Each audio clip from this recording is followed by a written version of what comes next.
Agora sim, a gente recebe aqui no nosso Bastidores CNN o senador pelo PL, Jorge Seife. Eu vou passar a palavra primeiro ao meu colega de bancada, o Gustavo Uribe, que lhe fez a primeira pergunta, depois eu pego na sequência. Uribe, por favor, repita ao senador a sua pergunta. Senador, eu estava lembrando que o senhor era um dos assessores mais próximos a Jair Bolsonaro.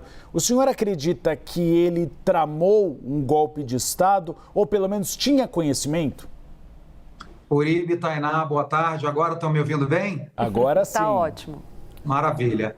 Uribe, inclusive, no dia da eleição do segundo turno, eu votei em Santa Catarina. Vocês sabem da minha proximidade com o presidente Bolsonaro, não só como secretário de Estado que fui, mas também como uma pessoa com seu convívio familiar.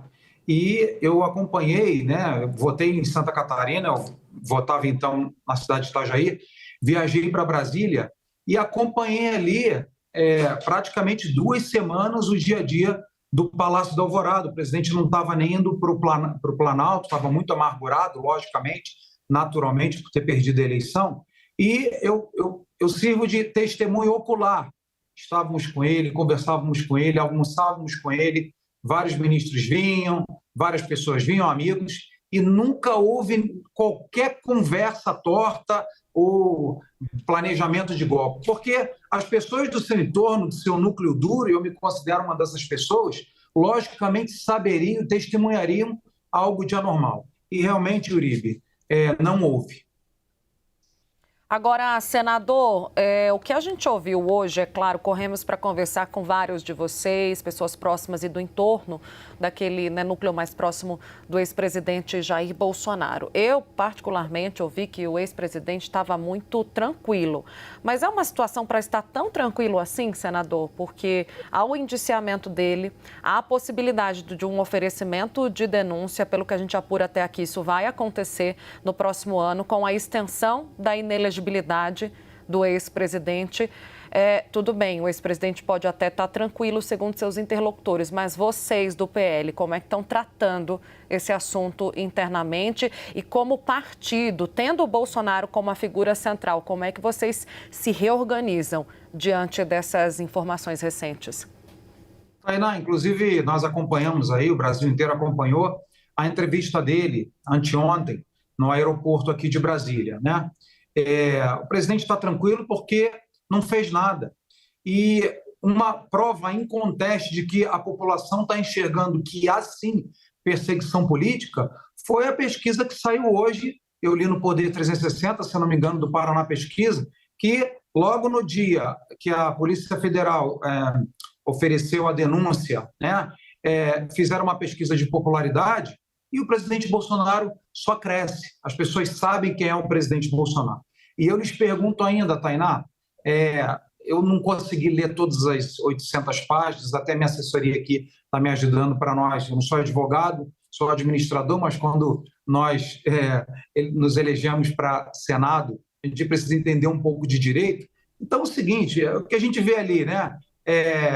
Provavelmente, possivelmente, eu creio que isso não é prova de crime nenhum. Eu quero a prova fatal, Tainá. Eu quero um texto, eu quero um áudio, eu quero um vídeo, eu quero uma assinatura. Muito pelo contrário. Quando nós olhamos ali o que os militares trocavam de áudio, dizendo, 4 linhas é pontinho, pontinho, marca uma reunião com o presidente está ciente, manda ele assinar a minuta. Então, e também o vídeo lá da tal reunião ministerial, que eu até transcrevi aqui, ele diz o seguinte, ele diz assim para o ministro da Defesa, né?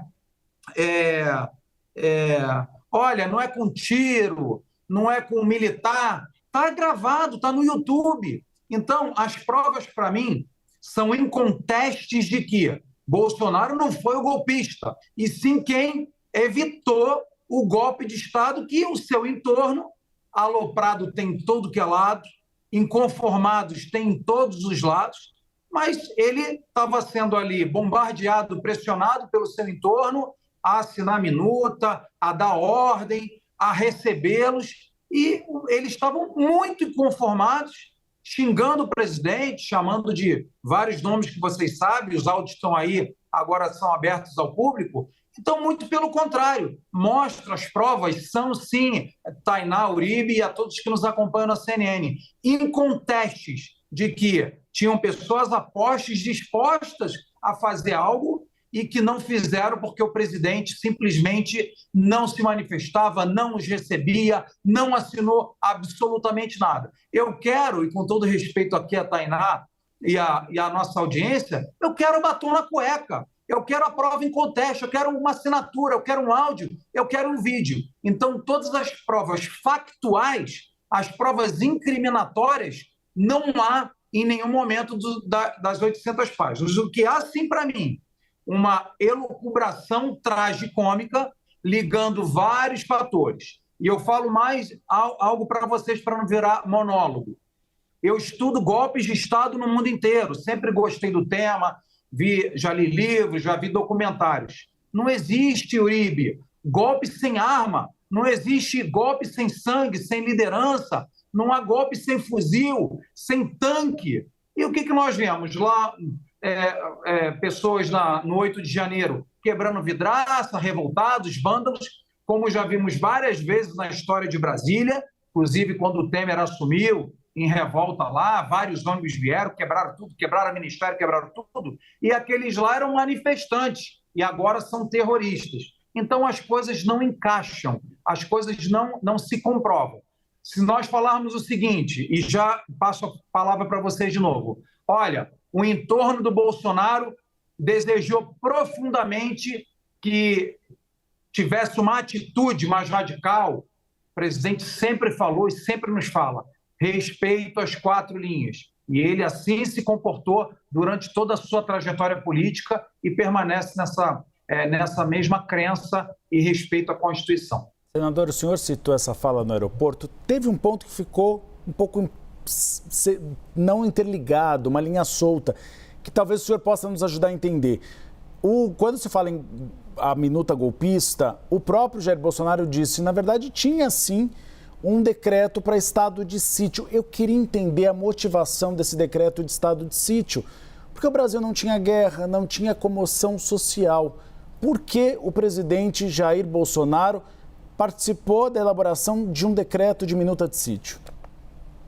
Olha, eu não vou falar pelo presidente nem pelo Partido Liberal. Quem vai falar é o senador Jorge Seif com a minha leitura. Minuta de golpe é diferente de decretação de estado de defesa. E eu tenho aqui uma matéria da Veja, tá, que mostra que a Dilma consultou o general Vilas Boas para também tentar provocar um estado de sítio, um estado de defesa, não li agora não. Enfim, então, o que o entorno do presidente Bolsonaro entendeu, inclusive alguns militares, de que, devido à falta de respostas sobre os questionamentos das eleições, sobre as sugestões não aceitas pela inteligência e pelo TI das Forças Armadas, foram 8 ou 9 solicitações de mudanças para trazer mais segurança. Como isso nada foi acatado e alguns pedidos de informação, pedidos de elucidação de alguns pontos na eleição, na apuração, não foram sanados, não foram respondidos, então uma parte desse pessoal disse que um estado de defesa, o qual é necessário enviar uma mensagem ao Congresso Nacional, e o Congresso Nacional tem até 10 dias para determinar sim ou não, continuar essas tais investigações, ou enfim. Então, eu entendo, no meu entendimento, não li todo o processo ainda, repito para vocês, existia sim desconfiança de que a falta de adoção daquelas medidas de segurança orientadas pelas Forças Armadas, por não terem sido adotadas pelo TSE, que havia uma fragilidade e uma possibilidade de ter ocorrido algo errado, e que isso sim motivaria o presidente da República, que não fez absolutamente nada. Para mim, o minuta golpista significa decretação de estado de defesa, que está previsto, Uribe, na nossa Constituição. Então, não é golpe. Golpe é quando você rasga a Constituição e você quer tomar uma medida uma medida da sua cabeça, das suas crenças, que não está na Constituição. E mesmo assim, Bolsonaro não assinou nada. Se alguém no seu entorno, se os militares, se falaram, se amigos, se assessor quis fazê-lo, ele não assinou nada. Cadê a prova fatal, Uribe? Eu estou esperando a prova fatal, porque Senador... todas as provas... Sim, desculpa, vai. Imagine, desculpa interrompê-lo, é porque a gente vai precisar incluir os nossos analistas também e dar ao mesmo tempo para o senhor que demos a presidente do PT.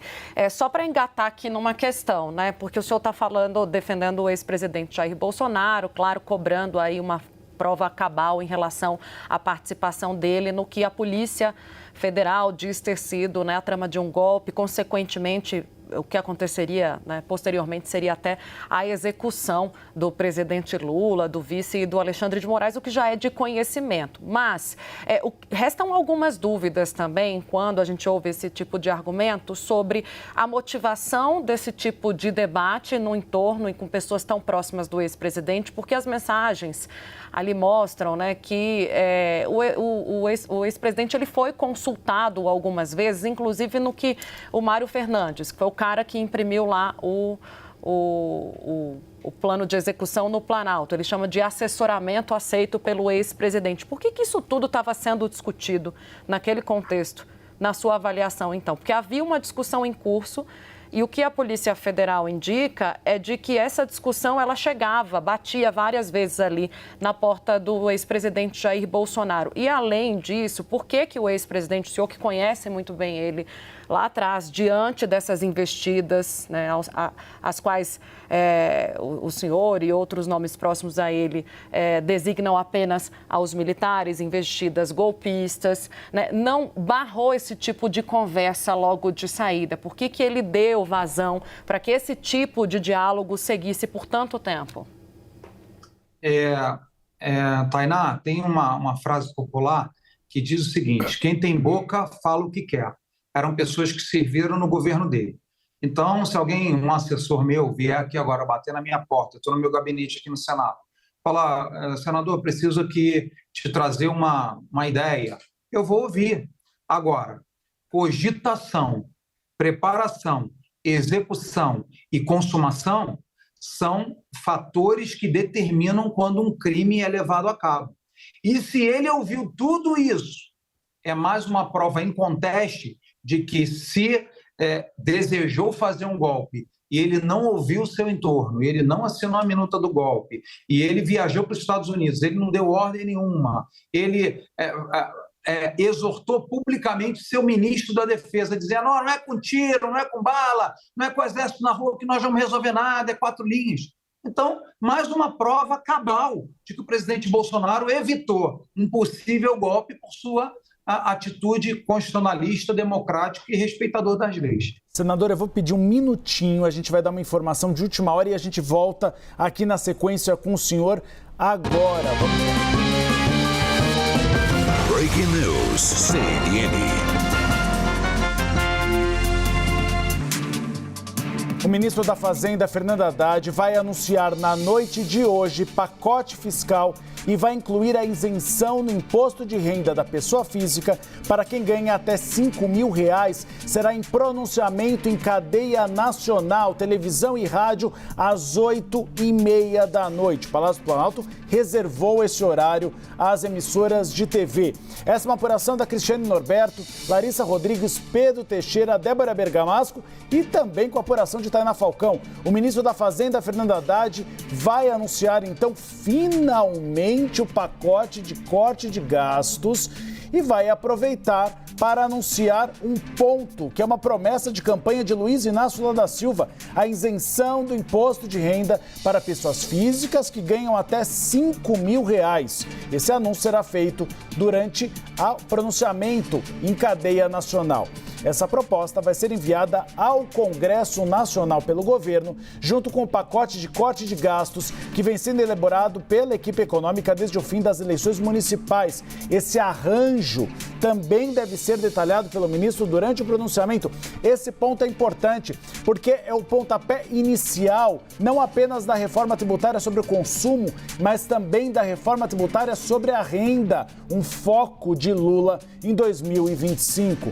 No documento, enviado às emissoras de televisão pelo gabinete da Secretaria de Comunicação Social, diz que o pronunciamento será de 7 minutos e 18 segundos. O ministro gravou o conteúdo na quarta-feira à tarde, pois bem, finalmente o anúncio do pacote e o pontapé inicial na tentativa de agradar, né, Tainá Falcão, a classe média que ganha aí de 2 a pelo menos 3 salários mínimos. Não, e não só isso, né, Uribe, de dialogar também com o público cativo aí da base do PT, já que haverá mudanças nas regras do salário mínimo, ao que tudo indica, a gente vai saber mais tarde, depois da divulgação, ou amanhã ainda. É preciso, eu ouvi que houve um pedido ali do presidente Lula, dos seus ministros mais próximos, para esse pronunciamento sair, houve um aconselhamento de várias outras pastas para se pensar numa forma não só de trazer esse diálogo direto aí com quem vai ser beneficiado por essa proposta de campanha quando a gente fala do imposto de renda, com a classe média, mas também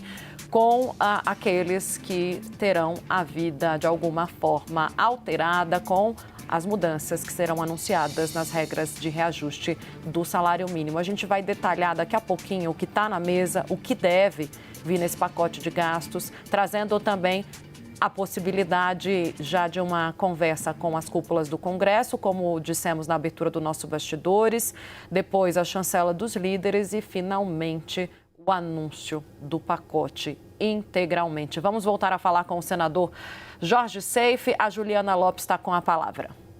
Senador, muito obrigada pela participação. O senhor falou sobre a questão dos militares e há várias conversas detalhadas nesses arquivos em relação a troca de conversas, troca de informações sobre um suposto plano de golpe. No Congresso, o senhor acompanhou a PEC dos militares, aquela proposta que pretende, no resumo, separar a política dos militares, do trabalho dos militares. Queria uma avaliação do senhor sobre por que essa proposta não andou ali no Congresso Nacional, acabou emperrada na Câmara, e se agora tem espaço para discutir esse assunto. Muito boa tarde, obrigado pela pergunta. Juliana, na verdade é o seguinte, não andou porque não tem votos para aprovar. Nós não podemos separar as profissões por categorias. Olha, militar, policial, se candidatar tem que sair de vez da vida secular da sua profissão. Se eu for dentista ou médico, eu posso ir e voltar, me candidatar e voltar. Se eu for jornalista, posso ir e voltar. Se eu for professor universitário, eu posso ir e voltar. Então, é uma desproporção você tratar profissões de diferentes formas. Eu não posso privilegiar ou discriminar alguma profissão, seja militar ou seja policial. Então, como eles não tinham voto, se eu não me engano, é uma proposta do senador Jacques Wagner, com o qual eu tenho um relacionamento muito amistoso. No entanto, não tem votos aqui porque nós fazemos essa comparação. É a liberdade de qualquer cidadão brasileiro, independente da sua profissão escolhida, do que trilhou para a sua vida profissional, ele pode lançar-se à vida pública e tentar realmente fazer diferente, com propostas, com ideias. Então, por isso que não andou, e eu creio que mesmo que seja pautado, Juliana, não vai ser aprovado. Vou chamar o Pedro Venceslau para encerrar a nossa entrevista. Senador, em 2021, o então presidente Jair Bolsonaro sancionou o pacote de leis em defesa do Estado Democrático de Direito. E esse pacote de leis que foi inserido no Código Penal prevê que é crime a mera tentativa de abolição do Estado Democrático de Direito, com emprego de violência ou grave ameaça, impedindo ou restringindo o exercício de poderes constitucionais. Está previsto lá no Código Penal que a mera tentativa de golpe já se enquadra dentro dessa lei. Isso é o que diz também, são o que dizem os juristas, né? O senhor concorda com, quer dizer, isso está previsto na lei, então não se caracteriza a tentativa de golpe, tudo que foi apurado pela Polícia Federal até agora, ou não? Eu concordo, Pedro. Boa tarde. Eu concordo. Cadê a tentativa, Pedro? Aonde foi disparado algum tiro? Foi simplesmente mais ideias condenáveis, reprováveis, se forem comprovadas, mas cadê a tentativa? Cadê o documento assinado da minuta do golpe? Cadê o áudio falando, exército, vá para a rua? Cadê a ordem para o Garnier? Coloca os tanques na rua. Pelo contrário, Pedro, pelo contrário, olha aqui, áudios reclamando das 4 linhas. O presidente, vocês sabem, isso é um mantra para ele, 4 linhas, respeito a 4 linhas, não vou sair das 4 linhas. Tentativas frustradas dos encontros desses militares com o presidente, tanto que eles só conseguiam acessar Mauro Cid, por uma questão, inclusive, eu acredito, por corporativismo, né? Vídeo da reunião ministerial, eu não vou repetir as palavras do Bolsonaro, que são pesadas, mas ele disse o seguinte, simplesmente para o ministro da defesa dele, Pedro, não é providência de força não, caramba. O caramba, vocês sabem o que é. Não é dar tiro, Paulo Sérgio. Não é botar tropa na rua. Não é tocar fogo aí. Não é isso, porcaria. Porcaria também vocês sabem o que é. Por último, a não provocação. Ele não fez nada. Então, o entorno dele, se meus assessores aqui aloprarem, falar assim, senador, olha aqui, esse projeto é revolucionário para prender os ministros do Supremo Tribunal Federal. Má ideia, me levaram ao conhecimento, eu não assinei nada e eu sou condenado?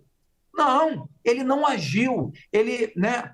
De novo, pode ter tido, Pedro, cogitação e preparação. Agora, execução e consumação não houve. Então, presidente, nós precisamos celebrá-lo como homem democrata que, mesmo perdendo por pouco, não tomou nenhuma atitude, né? Lembre-se, para finalizar, Pedro, do episódio do Janot. Janot entrou armado no Supremo, se não me falha a memória, para matar Gilmar Mendes, está no livro dele. No final, ele falou, não vou atirar. E não foi condenado a nada, porque ele desistiu. Então, ainda que todo o entorno que tivesse ideias mirabolantes de golpe, de urna, disso, daquilo, o presidente agiu como um democrata, respeitou as eleições, saiu do Brasil porque a dor dele era muito grande, pelo que nós acreditamos que esse atual governo representa de retrocesso para o Brasil, e ele sim respeitou a Constituição conforme o artigo 78, protegeu a Constituição Federal. Senador Jorge Seife, obrigada pelo seu tempo com a gente. Até uma próxima. Um bom trabalho. Muito obrigado. Até a próxima.